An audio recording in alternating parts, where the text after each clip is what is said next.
Good evening, everyone, and welcome.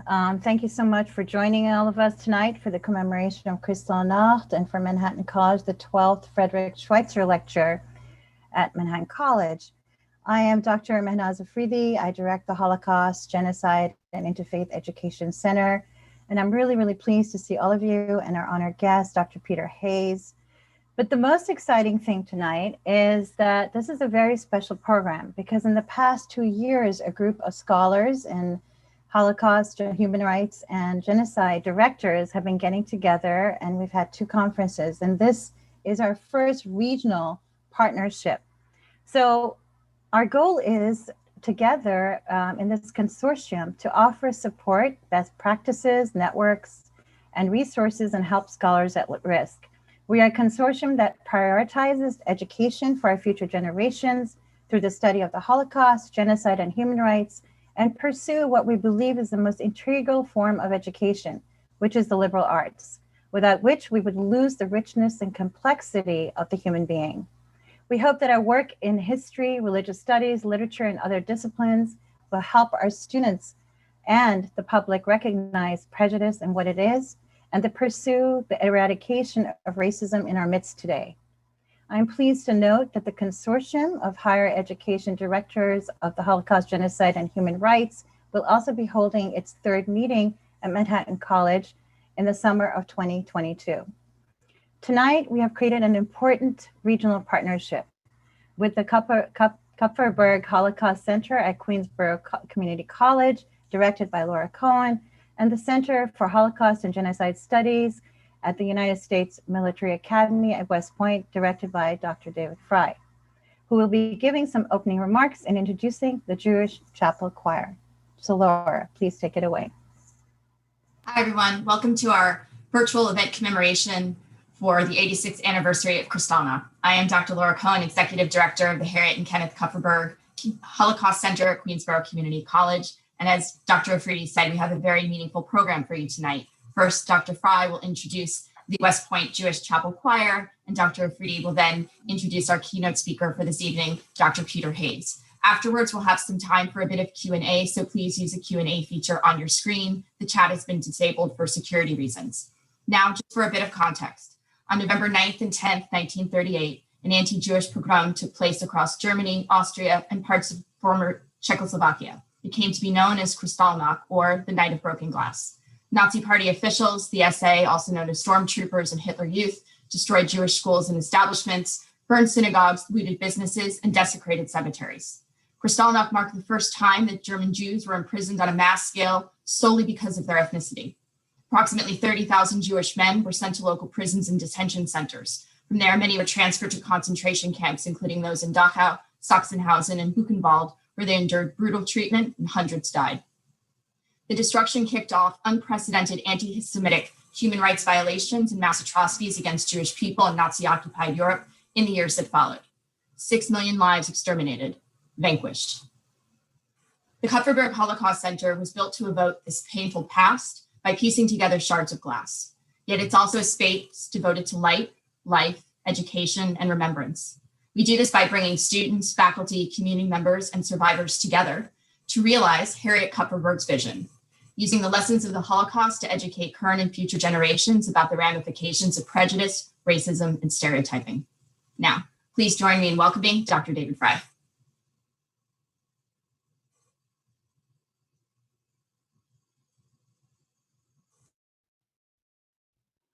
Of course, I've screwed up the mute button. So there, to break the ice for everyone. So thank you very much, Laura. And, I'm Dr. David Fry, and on behalf of West Point Center for Holocaust and Genocide Studies, I'm pleased to welcome all of you to tonight's talk and really wish to express my thanks to my colleagues, Dr. Mehnaz Afridi and Dr. Laura Cohen, for this wonderful collaboration. I too am very excited about what we will see this evening. So my role, as you heard, is to introduce West Point Center, which I direct, and also to introduce you to West Point's Jewish Chapel Choir. Now, first, the Center for Holocaust and Genocide Studies at West Point.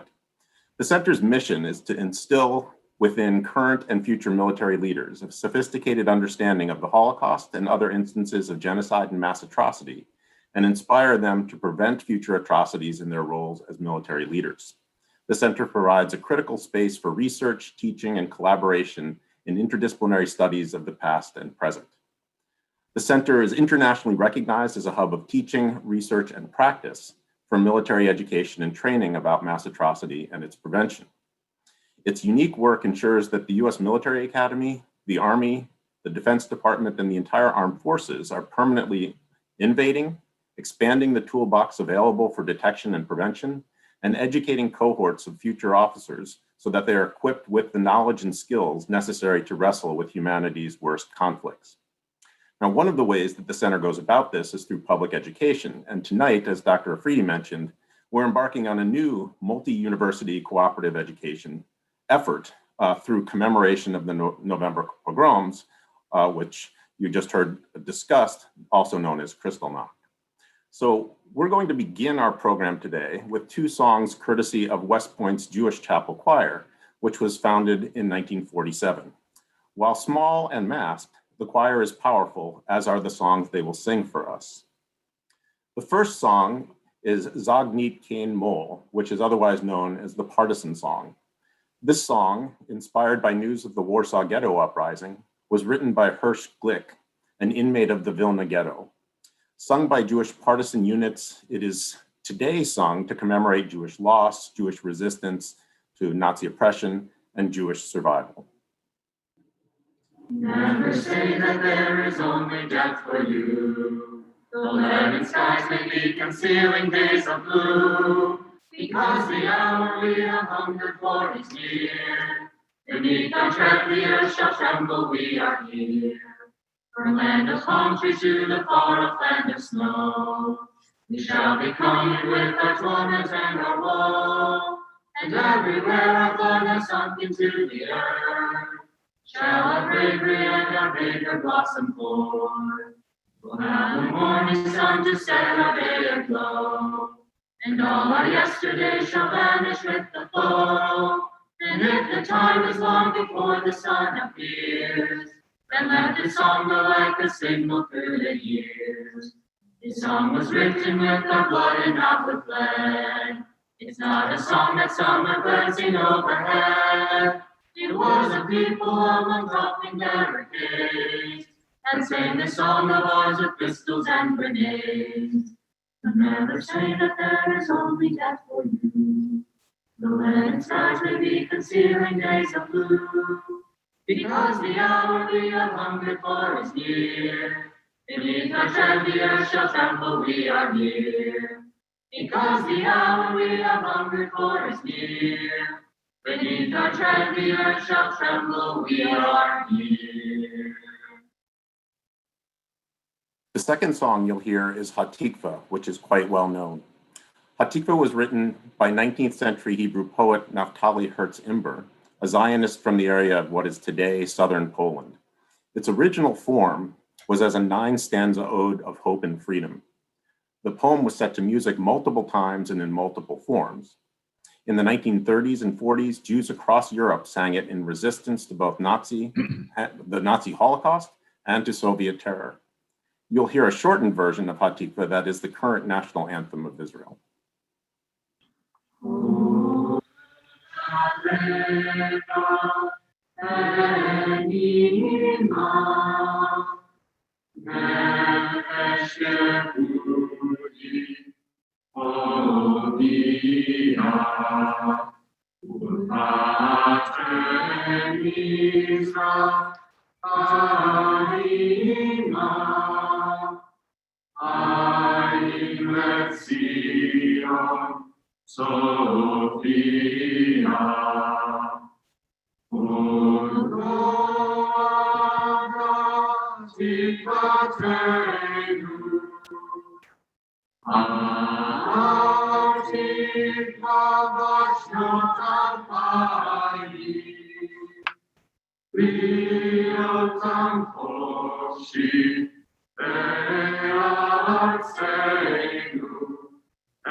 Thank you so much, David, and to the West Point Military Academy, and also to the wonderful choir. It's really a moment, a poignancy to think about diversity and how we can come across with each other, with different audiences and different people. I just want to introduce the Frederick Schweitzer lecture and then Dr. Hayes, so I don't want to take up much time, but I would like to say a few things about Manhattan College and also the center. Manhattan College, a Lasallian Catholic college, has dedicated the last 24 years to the memory of the Holocaust through the work of the center, a Catholic college that has committed its resources and staff to create a deeper education for non-Jews. We are also the third college to have opened an exhibit last year, the Herman and Leah Ziering Archive Collections in memory of Holocaust survivors. And we are the first Catholic college or institution of any kind to hire a Muslim to head Holocaust Center. To say all that is a wonderful celebration.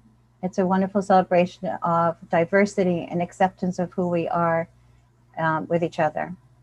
However, all of this would not be possible without Dr. Frederick M. Schweitzer, who has been crucial to my last 9 years at Manhattan College. I've had the honor of talking about Dr. Frederick Schweitzer, who was the founder of the Holocaust Center back in 1996. He has been a great support and a pioneer in the field of Holocaust and anti-Semitism. As a historian, he fell into his area because he was asked to write about the challenges of Jewish-Christian relations. It was this that inspired him. His work always focused on the Holocaust. No other man has focused its attention exclusively on a thematic discussion of historical and contemporary anti-Semitic myths, covering such an expansive scope of time and allowing for such a painstaking level of exemplification. And Fred turned 90 this year. So Mazel Tov, happy birthday, and thank you, Fred. Now, without further ado, I want to introduce our distinguished speaker who has so kindly agreed to be our speaker this year virtually, even though he is now retired, but this is more fun, I would assume, Peter. But as you may or may not know, professors never retire. Dr. Hayes spoke at Manhattan College many years ago before I was hired, but I was also so taken by his work and his book, Why, Explaining the Holocaust, that I wanted to be selfish and have another go at it. Dr. Peter Hayes is a professor of history and German and Theodore Zeb Weiss Holocaust Educational Foundation, professor emeritus at Northwestern University, where he taught from 1980 to 2016. He specializes in the histories of Nazi Germany and Holocaust, and in particular, in the conduct of the nation's largest corporations during the Third Reich.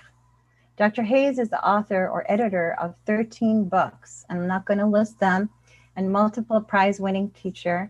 He serves as chair of the Academic Committee of the United States Holocaust Memorial Museum from 2014 to 2019. And I would just like to leave you with a quote of his. The Holocaust, he says, was the product of a particular time and place. Europe in the aftermath of the Industrial Revolution and the upheavals of World War I and the Bolshevik Revolution.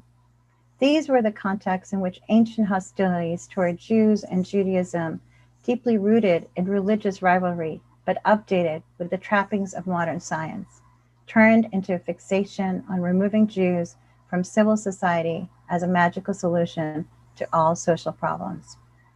And without further ado, Dr. Peter Hayes. Thank you. Good evening, everyone, and thank you for attending this event. I'm grateful to the organizers for inviting me to speak and to Professor Afridi for her kind introduction. Most students of the Holocaust regard the pogrom unleashed in Germany on the night of November 9th to 10th, 1938, as a watershed moment. It's not that this was the first time, or even the first time in 1938, that Nazis had killed Jews or driven them to suicide, burned their synagogues, and marched thousands of Jewish men off to concentration camps. Austrian Jews already had experienced all of this in March 1938 during the Anschluss. The Reich had rounded up 5,000 German Jews and put them behind barbed wire during the summer of that year. And the synagogues of Munich and Nuremberg were set ablaze then too. What appeared different about the so-called Kristallnacht to people at the time were the scale and intensity of the destruction and violence. All these things happened all across the country to many more people at many more sites and with much greater ferocity than ever before. And what has stood out to historians since is something that the Nazi regime labored to conceal at the time: the organized, state-directed nature of the onslaught.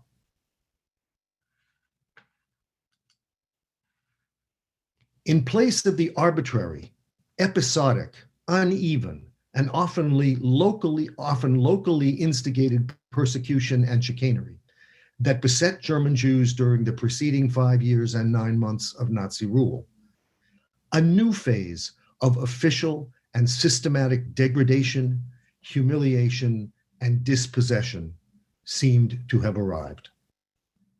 This prevalent understanding of what happened that November is simultaneously accurate and misleading. Accurate about the scale and barbarity of the assault. Misleading about the degree and forms of change in Nazi policy toward Jews that night.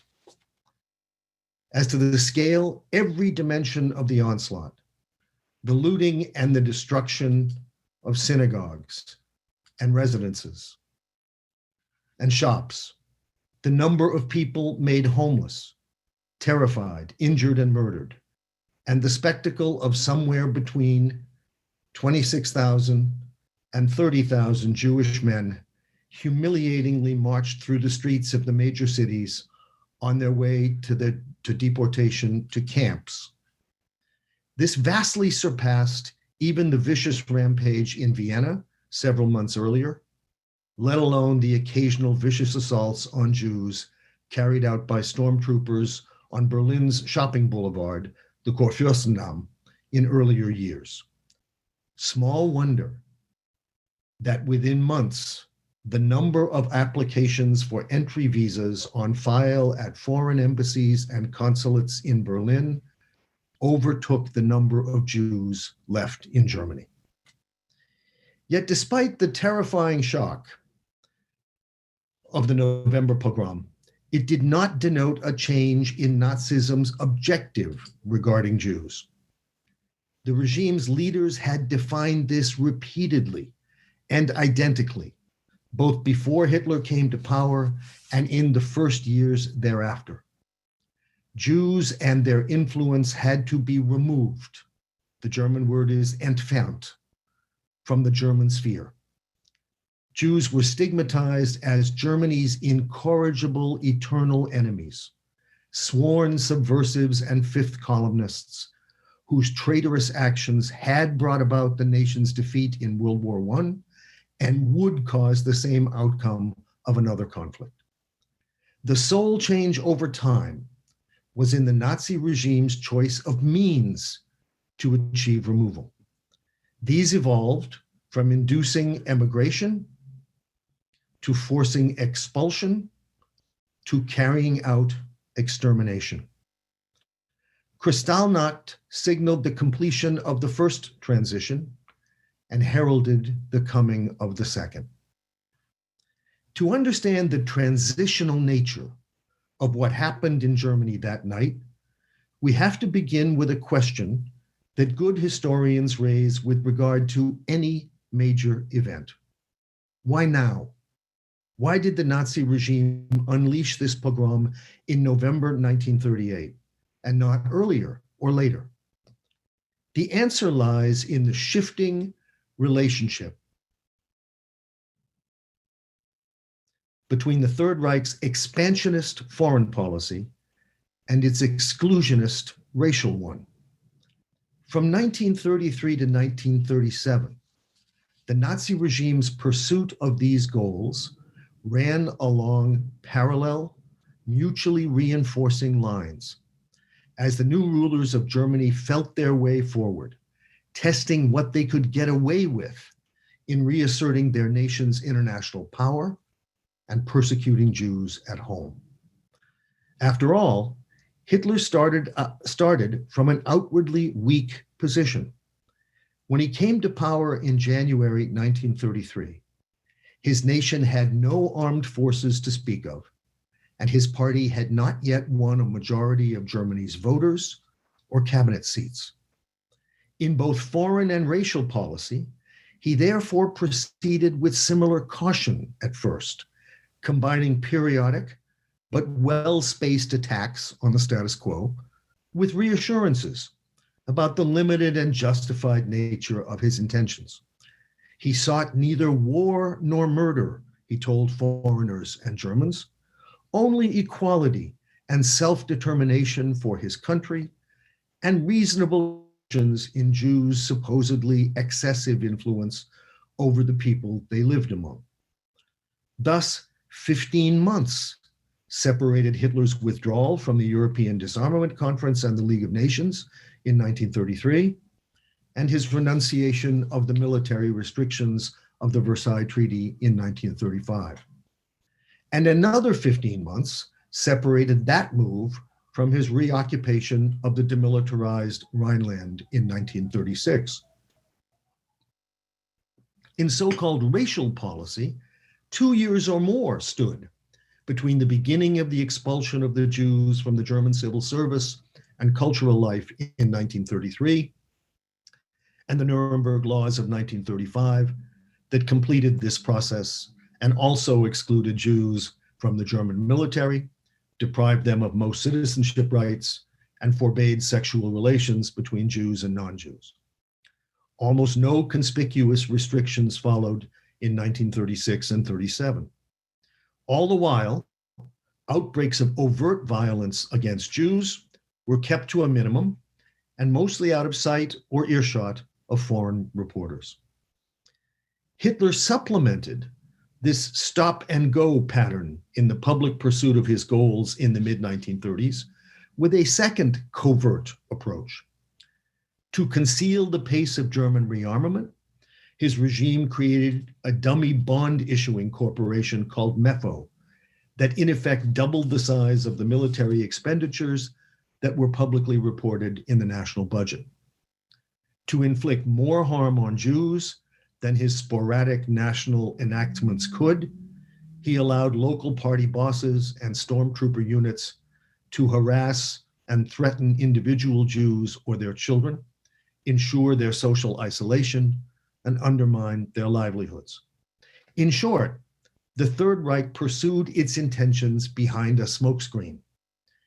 In conjunction with wishful thinking on the part of some Germans and many British and French onlookers who dreaded the prospect of war, the result was widespread popular readiness to believe that Hitler's aspirations with regard to the international order and the presence of Jews in Germany could be kept within manageable bounds.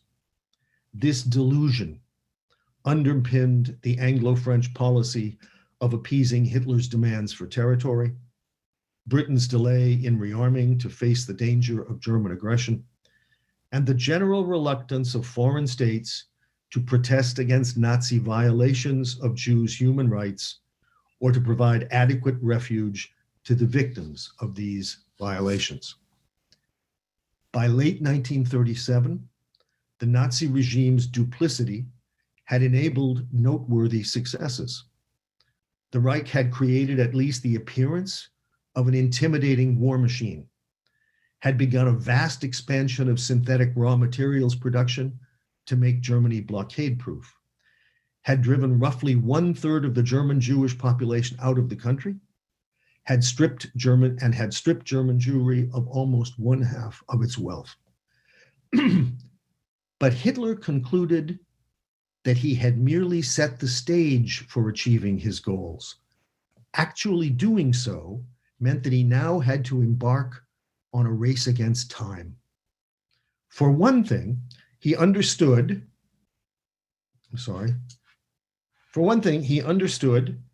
that the military edge he had acquired over Britain and France through breakneck spending on armaments was likely to prove fleeting once those nations brought the superior resources of their empires to bear.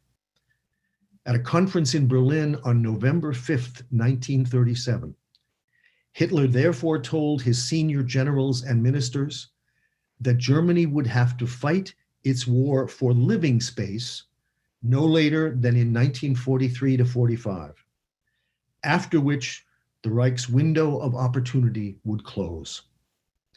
And he prophesied that conflict might have to come even sooner if opportunities arose to annex Austria and Czechoslovakia, which he considered quite possible. He did not refer at the meeting to a second respect in which he felt a sense of urgency, but his subsequent actions attest to it. If war was imminent, and if, as Hitler's ideology dictated, that war could not be won so long as Jews lived within German lines, the pace at which Jews were leaving the Reich had to accelerate. At the then current rates of mortality and emigration, no Jews would remain in Germany by the mid-1950s, but that was way beyond Hitler's time horizon for conflict. These were the considerations that led to the massive escalation of pressure on Jews in Germany from November 1937 to the Kristallnacht pogrom in November 1938. The Nazi regime now subjected Jews to an overt cascade of cruelty in order to persuade more of them to leave and to shock and awe other nations into opening their doors. Jewish businesses were defined as those in which one senior manager was a Jew, or 25% or more of the stock was owned by Jews.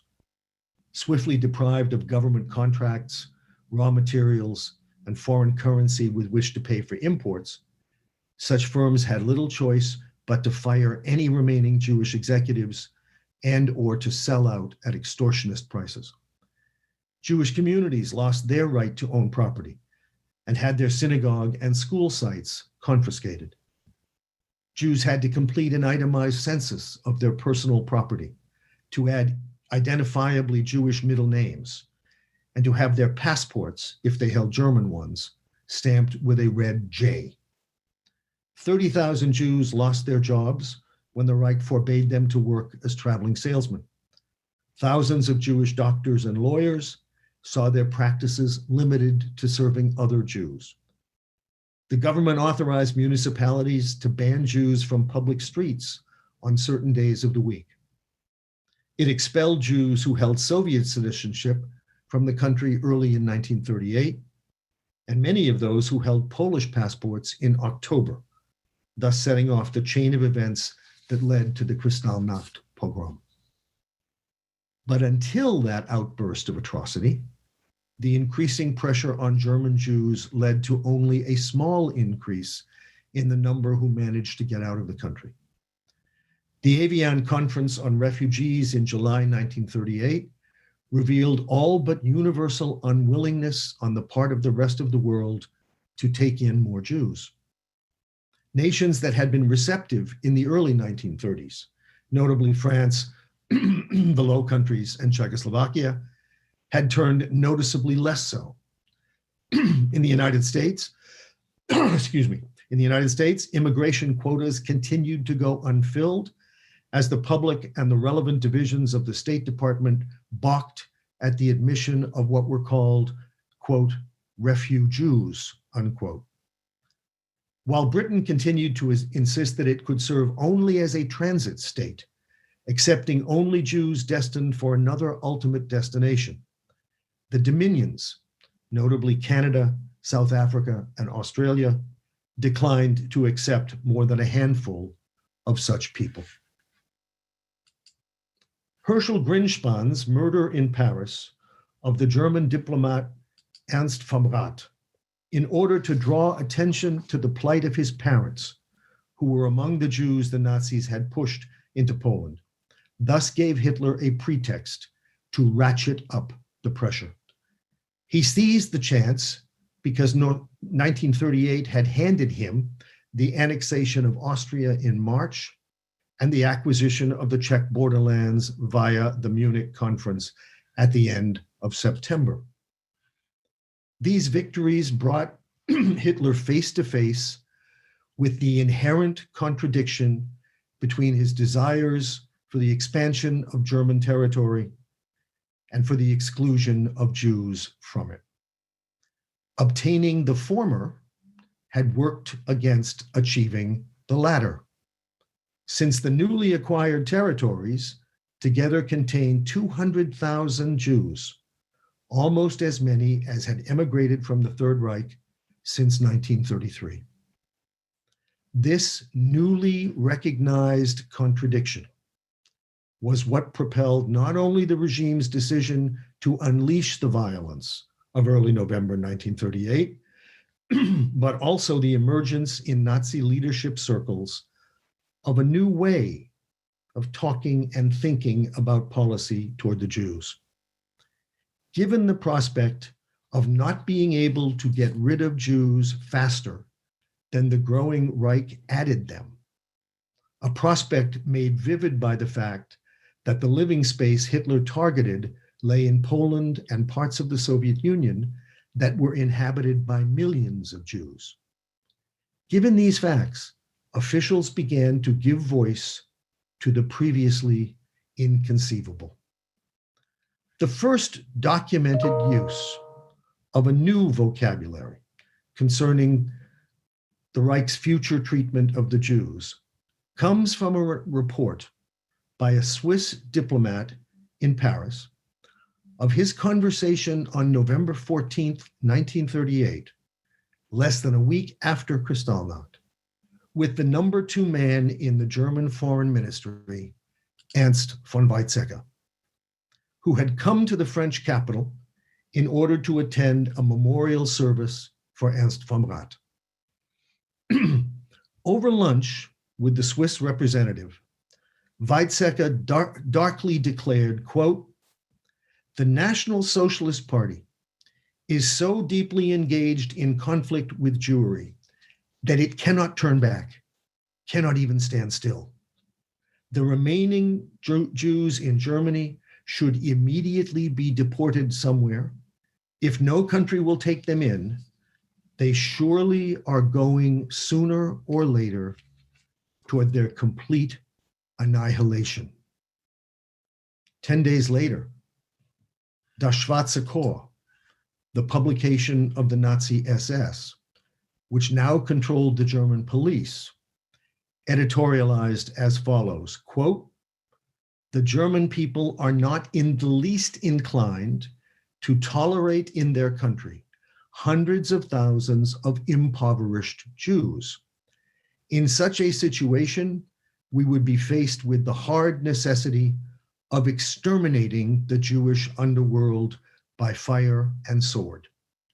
The result would be the actual and final end of Jewry in Germany, its complete annihilation." Hitler needed only another 8 weeks to make the new vocabulary his. On January 21st, 1939, he told the Czech foreign minister that the Jews of Germany would be, quote, "annihilated," unquote, unless other nations admitted them. 9 days later, in a speech to the German Reichstag, this is actually an image of that speech, commemorating the 6th anniversary of his appointment as chancellor, Hitler predicted, quote, "the annihilation of the Jewish race in Europe in the event of a new world war." As yet, all these remarks foretold annihilation, the German word is Vernichtung, only as something that would happen under certain conditions. But for the first time, the possibility was out in the open. So much so, in fact, that the senior official at the US consulate in Berlin, Raymond Geist, presciently told the State Department on December 6th, 1938, weeks before Hitler uttered even the threat, that, quote, "the Germans have embarked on a program of annihilation of the Jews," unquote. Thanks to Richard Breitman's excellent biography of Geist, entitled The Berlin Mission, which appeared late last year, we now know a great deal more about this long forgotten but remarkable man and about why he drew this fateful conclusion. In 1930s Berlin, Geist adroitly led parallel double lives. On the personal side, he eluded notice as a gay man romantically involved with a German national while living in a violently homophobic state. In his professional role, he sought to help Jews escape Germany, but was, as Brightman puts it, fundamentally a hawk, but tactically a dove. That is, determined to help as many people as he could, but without provoking a crisis in German-American relations. Beginning in early 1937, Geist's duties brought him into regular contact with two high-ranking Gestapo officials, Werner Best and Karl Haselbacher, whom he cultivated. These were the men who informed Geist in mid-November 1938 that Nazi policy had reached a turning point. According to Geist's report to Hugh Wilson, the American ambassador whom President Roosevelt had recalled to Washington for consultations after the pogrom, the leading Nazis, and this is a quote from Geist's message to Wilson, are intending, I hear from my friend Dr. Best, to bring the Jewish situation to a close as rapidly as possible. They are intending to impose all the restrictions and hardships possible so that Jews will be returned to the ghetto and inevitably perish. The Germans are determined to solve the Jewish problem without the assistance of other countries, and that means eventual annihilation.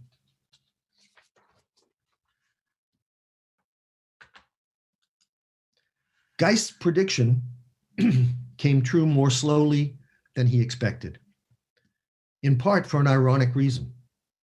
In the short run, Kristallnacht was a success from the Nazi regime's point of view.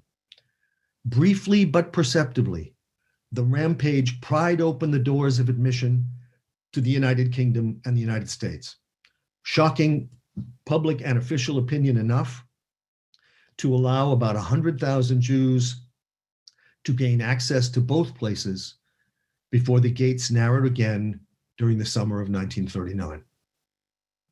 But this was as nothing when set against the German conquest of Poland shortly thereafter. Its German annexed or occupied portions contained 2 million Jews.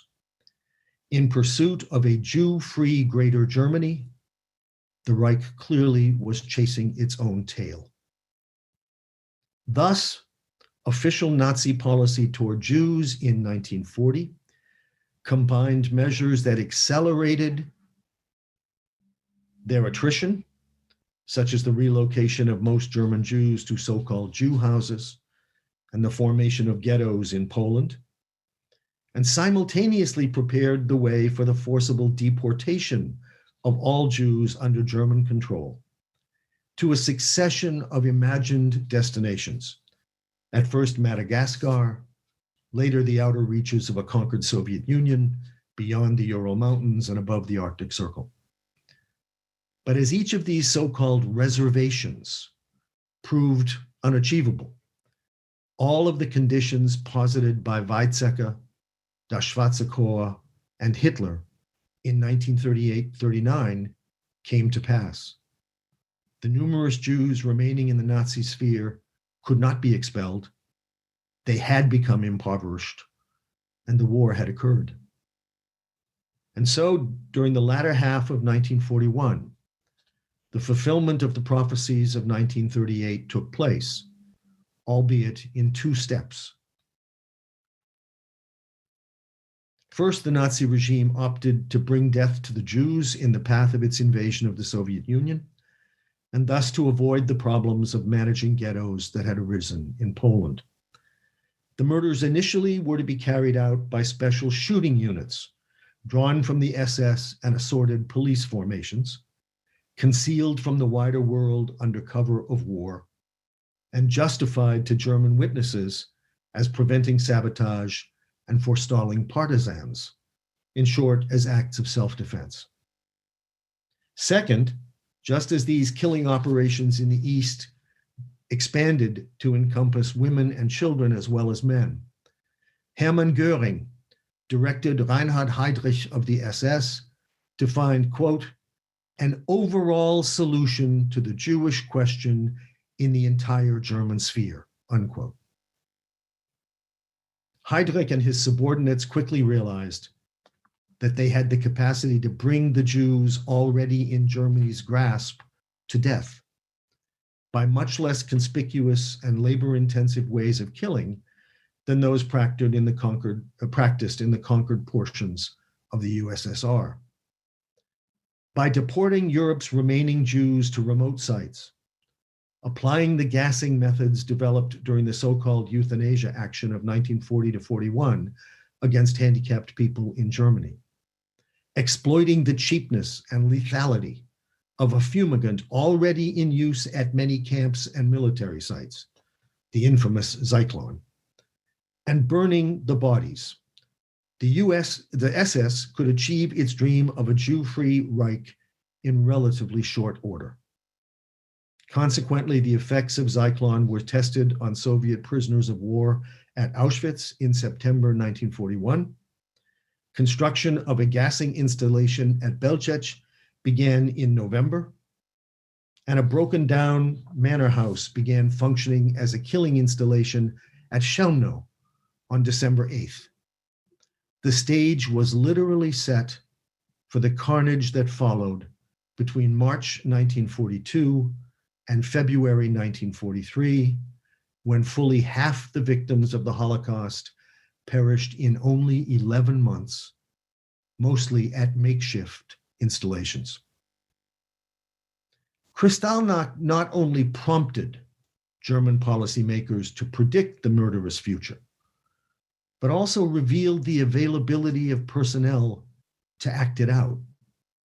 For though the perpetrators of the pogrom in November 1938 consisted primarily of Nazi Party stalwarts, mostly SI men, stormtroopers, acting under orders, the assaults on the Jews and their possessions frequently were cheered on and intensified around the country by male teenagers imbued with the bloodlust in which the regime had schooled the German people.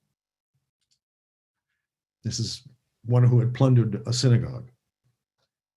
The willingness of these young men to plunder and attack their neighbors in 1938 foreshadowed their readiness 3 to 5 years later, now in the uniforms of the police, the army, and the SS, to torture and murder Jews in the occupied East. And here you see it was a public spectacle for those now 20-year-old teenagers.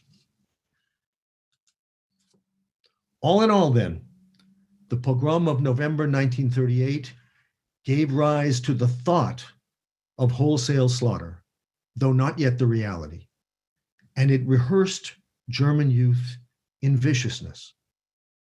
In the history of the Holocaust, the pogrom thus announced the end of the beginning and the beginning of the end. Thank you all very much for your attention. I'll be happy to answer what questions that have come in. Thank you so much, Dr. Hayes. That was very, very powerful and very, very timely with all the things that are going on in our country right now. We wanted to open the floor for Q&A. I noticed that a few participants had raised their hands. If you would please enter your questions in the Q&A, that would be wonderful. We had already received one question, and I wanted to acknowledge Dr. Peter Stein, a City College and Princeton alum, the former director of the Holocaust and Genocide Studies Center at William Patterson, and himself a survivor from the former Czechoslovakia. And he writes, most of the destruction of Kristallnacht focuses on Germany and Austria, but his relatives, including an uncle, aunt, and cousin, had fled to Teplice in 1938 in Prague for safety. The family had been in the textile business, but ran for their lives. Tragically, all were sent to prison, and in the fall of 1942 to Auschwitz, where they were murdered. Could you please address the conditions in the Sudetenland before the German invasion and after Kristallnacht? The Sudetenland had been an area of it's the border. This is the border region of Czechoslovakia that on the west side that is highly mountainous and adjoins Saxony and Bavaria. And it had largely been inhabited. The predominant part of the population was German speaking, even though it was part of Czechoslovakia.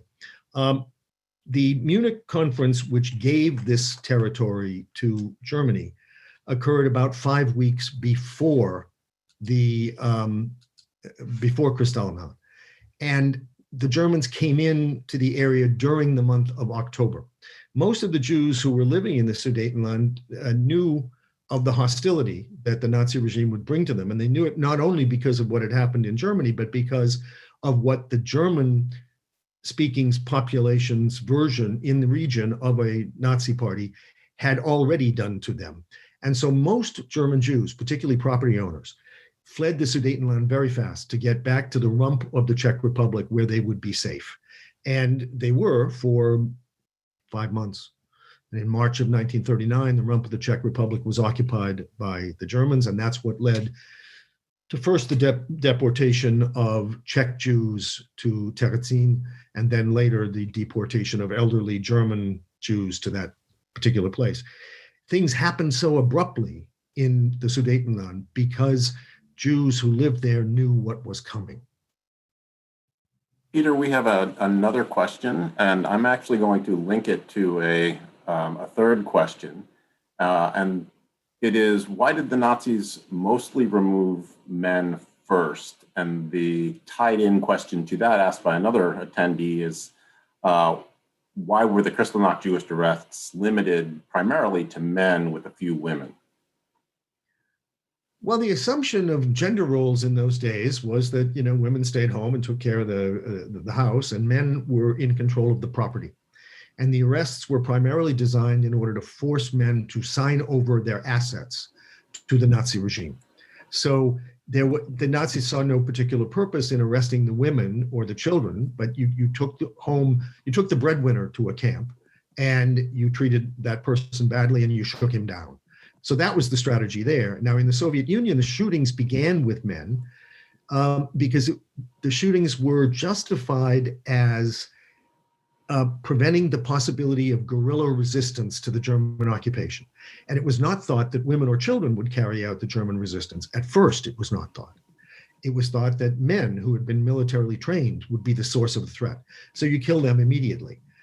But once they did that, they realized roughly 8 weeks into the invasion that the women and children were in many cases left destitute, and they had to be somehow either fed or somehow looked out for, and the Nazi regime didn't want to do that. So they decided to extend the killing so that it would include everybody. And then they said, the women have to be killed, and even the children have to be killed, because they can be the eyes and the ears of snipers. They could be helpers of resistance. And so this became their rationale. Okay, so Peter, I really, really love the lucid kind of novel way that you walked us through from 1933 all the way to 1938. And I think that what's really been interesting about looking at Kristallnacht and me teaching it in my classes and talking about this idea of permissibility, which I think is that turning point that I think you talk about. And so I'm kind of looking at a question that is asking this a question about perhaps what's going on in our political situation. But I really want to turn that around a little bit and talk about this notion of permissibility. What does that mean in your work in terms of looking at the Holocaust, in retrospectively, but also going through these movements that you did so well? One of the striking things about Germany in the 1930s is the way in which what is respectable and permissible and what is not changes. And it changes because power changes hands. Power magnifies the ideas of the people who hold it. And before 1933 in Germany, there was plenty of anti-Semitism. but it was not quite respectable, and it certainly was not backed by the power of the state. After 1933, that was the default position, to be an anti-Semite. That was the thing that got you ahead in the world, because the Nazis monopolized the public discourse and monopolized the means of advancement. So people adapted to it. They decided that they would echo it because they could use that for their self-interest and so on. And it was also impermissible to defend Jews. If you stood up for them, you would be also potentially beaten up or arrested. There's a German who went into exile in 1938 named Sebastian Haffner, who became a very successful journalist. And he wrote his memoirs about these early years before he left the country. And he tells stories about, for instance, walking with his girlfriend down a main street in the middle of Berlin, and a group of stormtroopers come by, and they're marching and singing and so forth. And the people on the sidewalks, if they did not raise their hand in the Nazi salute, some of the stormtroopers would step out and hit them. And you would never get arrested for doing that. That was state-sanctioned violence. So the environment in which Germans were steadily desensitized to the pain they were inflicting, and steadily told they were reinforced in inflicting that pain. That was what happened between 1933 and 1938. And then, as I said, from the example of those teenagers, it clearly did happen because they felt free to behave like this in 1938. So, I mean, connected to that is the question that we have, and the question and answer, which asks the question about our own political situation, the permissibility of racism that we've seen, what's been going on in our country, not just in our country, but as you know, in Europe and other places, including places like where I was born, in Pakistan, in Turkey. It's kind of this wave.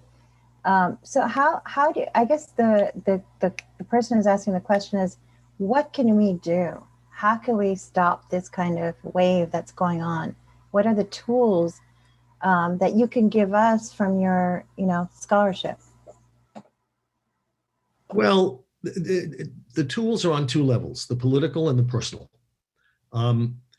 What you do on a collective basis politically is you fight against that, and you join groups and organizations and other people who are opposed to the dehumanization of any category of people, who are opposed to what was the essential Nazi tactic, which is to divide the world between us and them. And then to say that everything that serves us is good, and everything that weakens them is also good, and all's fair in war. And so what you do is you reduce all politics, all human interaction to stark binary choices, and you then dehumanize the opponent as an evil person. So we have to collectively join groups and organizations that resist that condemn that. The personal is harder in a certain sense because it requires individual courage. You have to be willing to speak up alone sometimes when you are involved, when you encounter that sort of thing, these attitudes or this tendency to dehumanize categories, and you have to simply say, hey, that's not okay. That requires individual courage. It's very uncomfortable sometimes, but we all have that responsibility. You cannot let this way of categorizing human beings go unchallenged.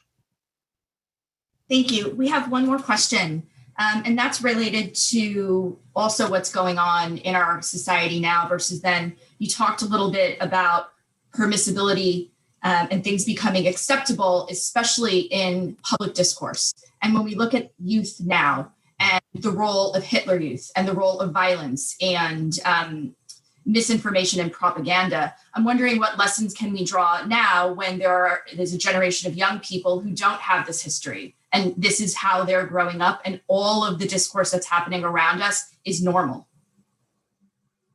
Well, we have a special problem that didn't exist in the 1930s, which is social media and the way in which things are spread without any adequate fact-checking system. When Mark Zuckerberg started out, he said he was going to bring about the democratization of knowledge. What he's brought about is the debasement of knowledge.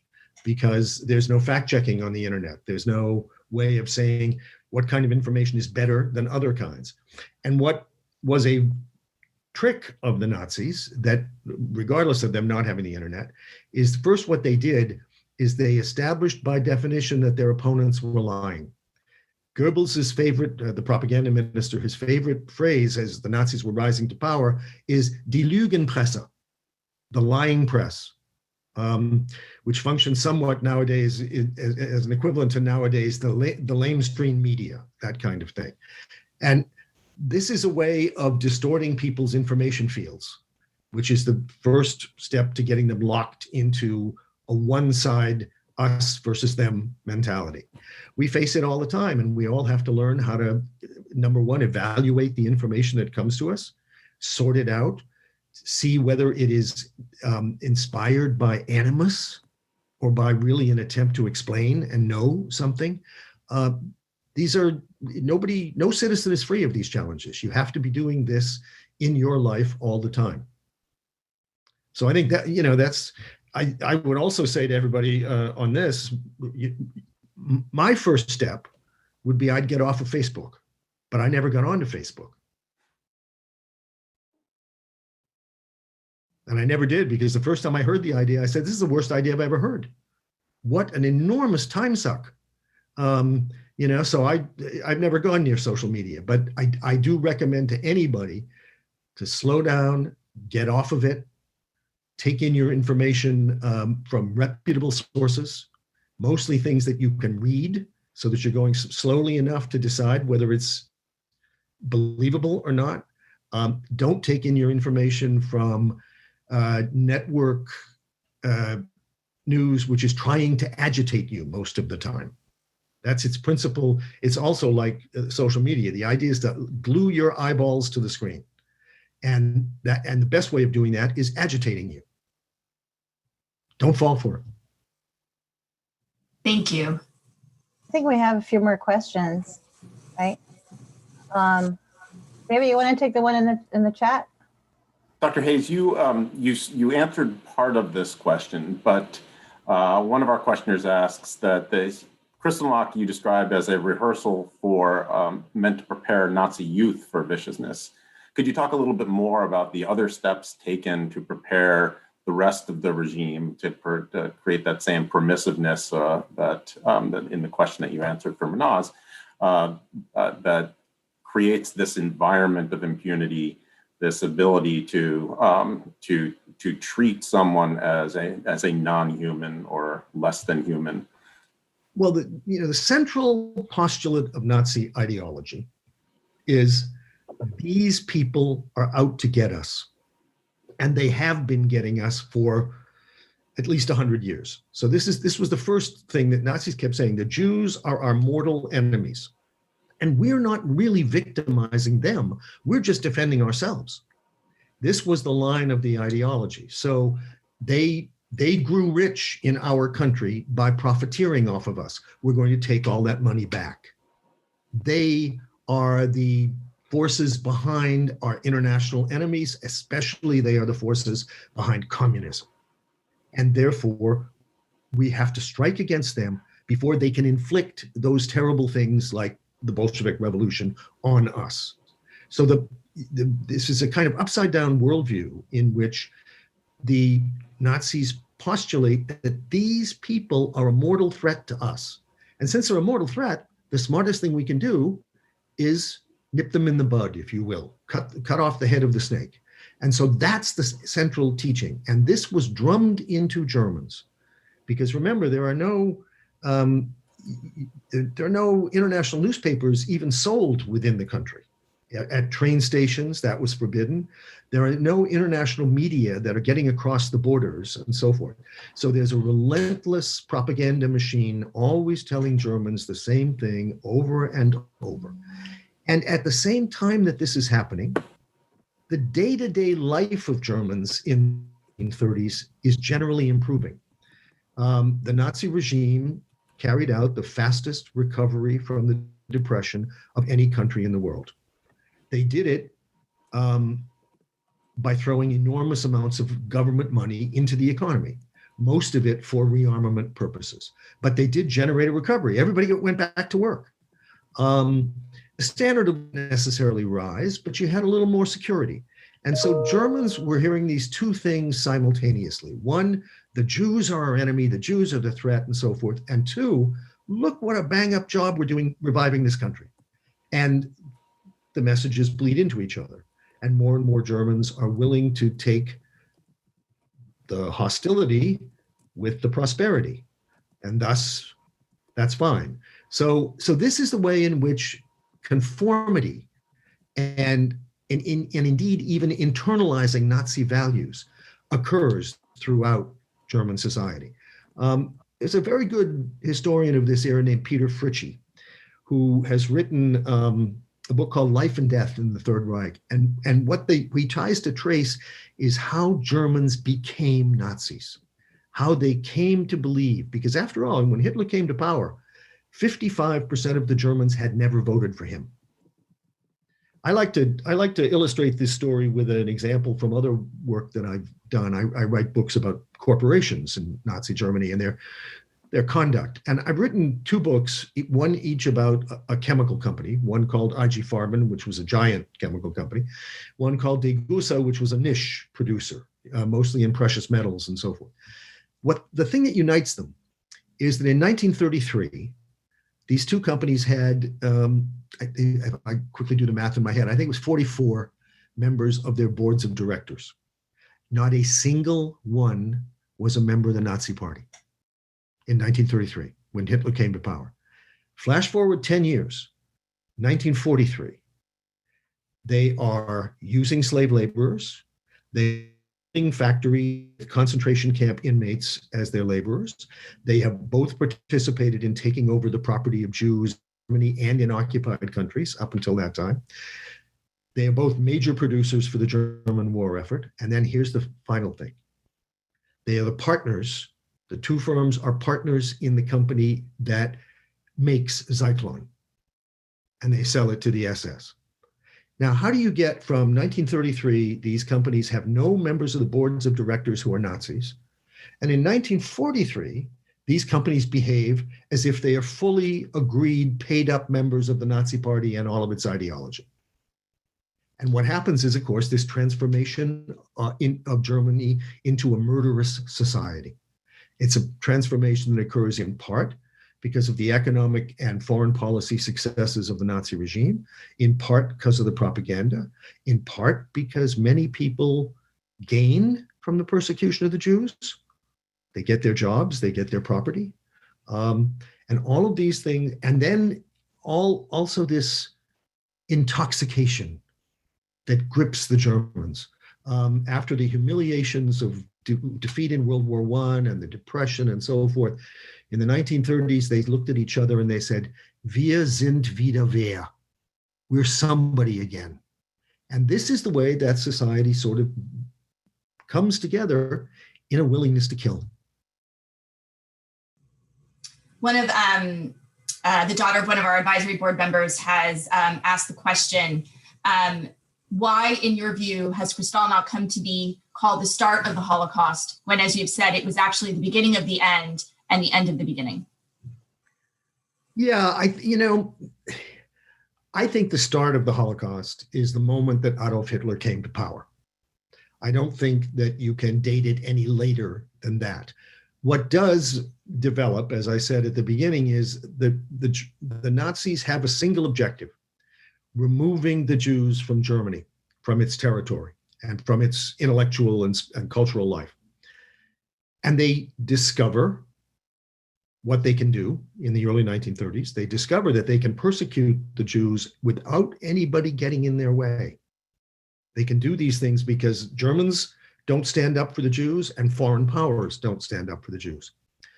But then they discover, and this is why I made the point about the vocabulary in 1938, then they discover what they can't do. They can't push them out of the country. They keep expanding faster than they are getting people to go away, and other countries won't take them.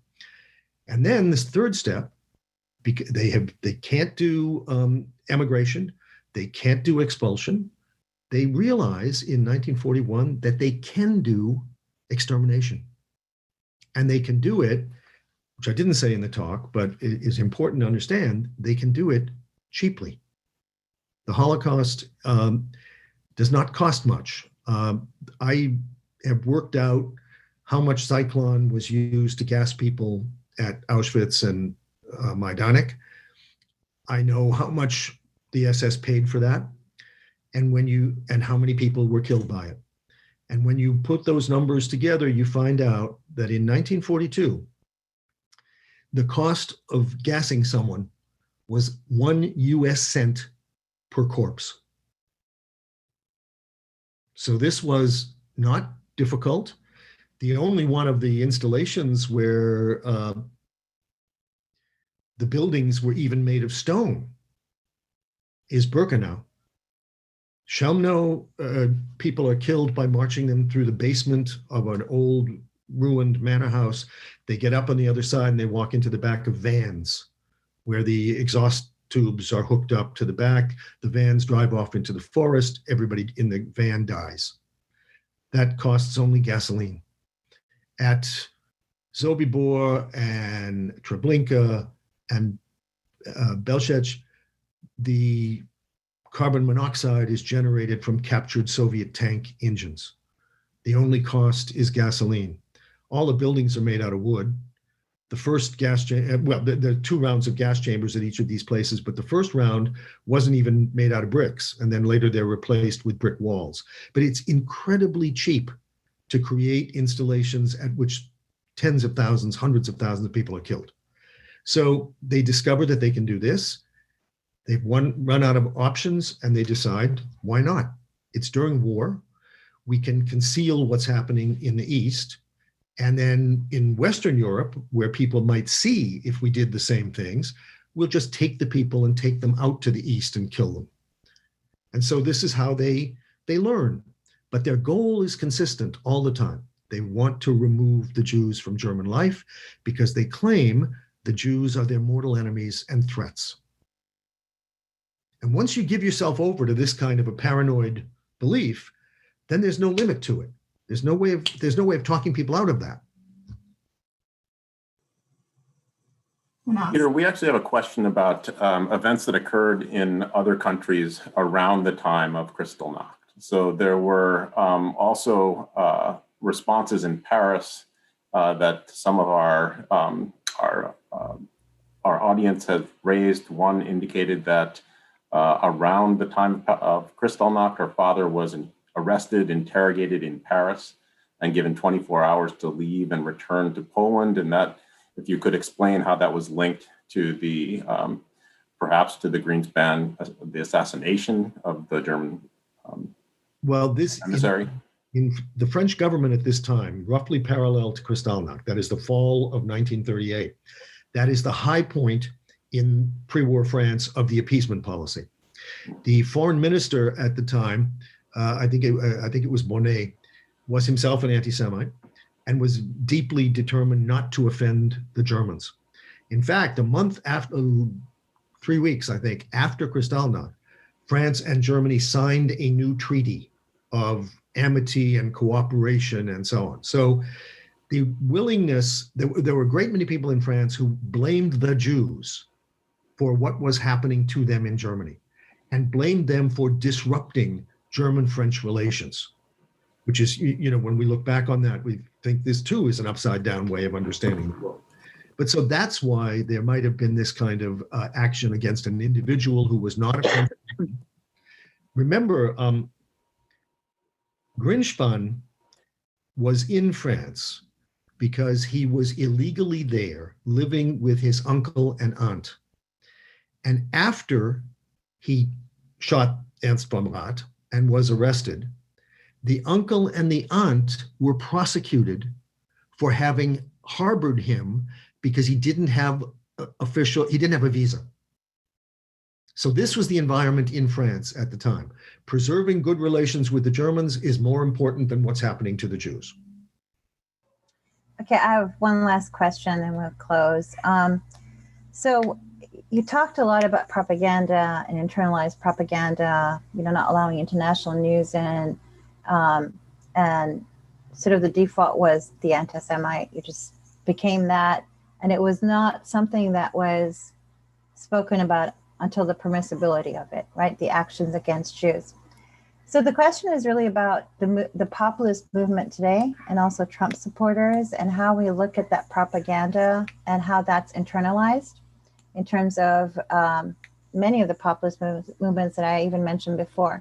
Could you make a remark about the propaganda today, or how you see that in comparison or very differently?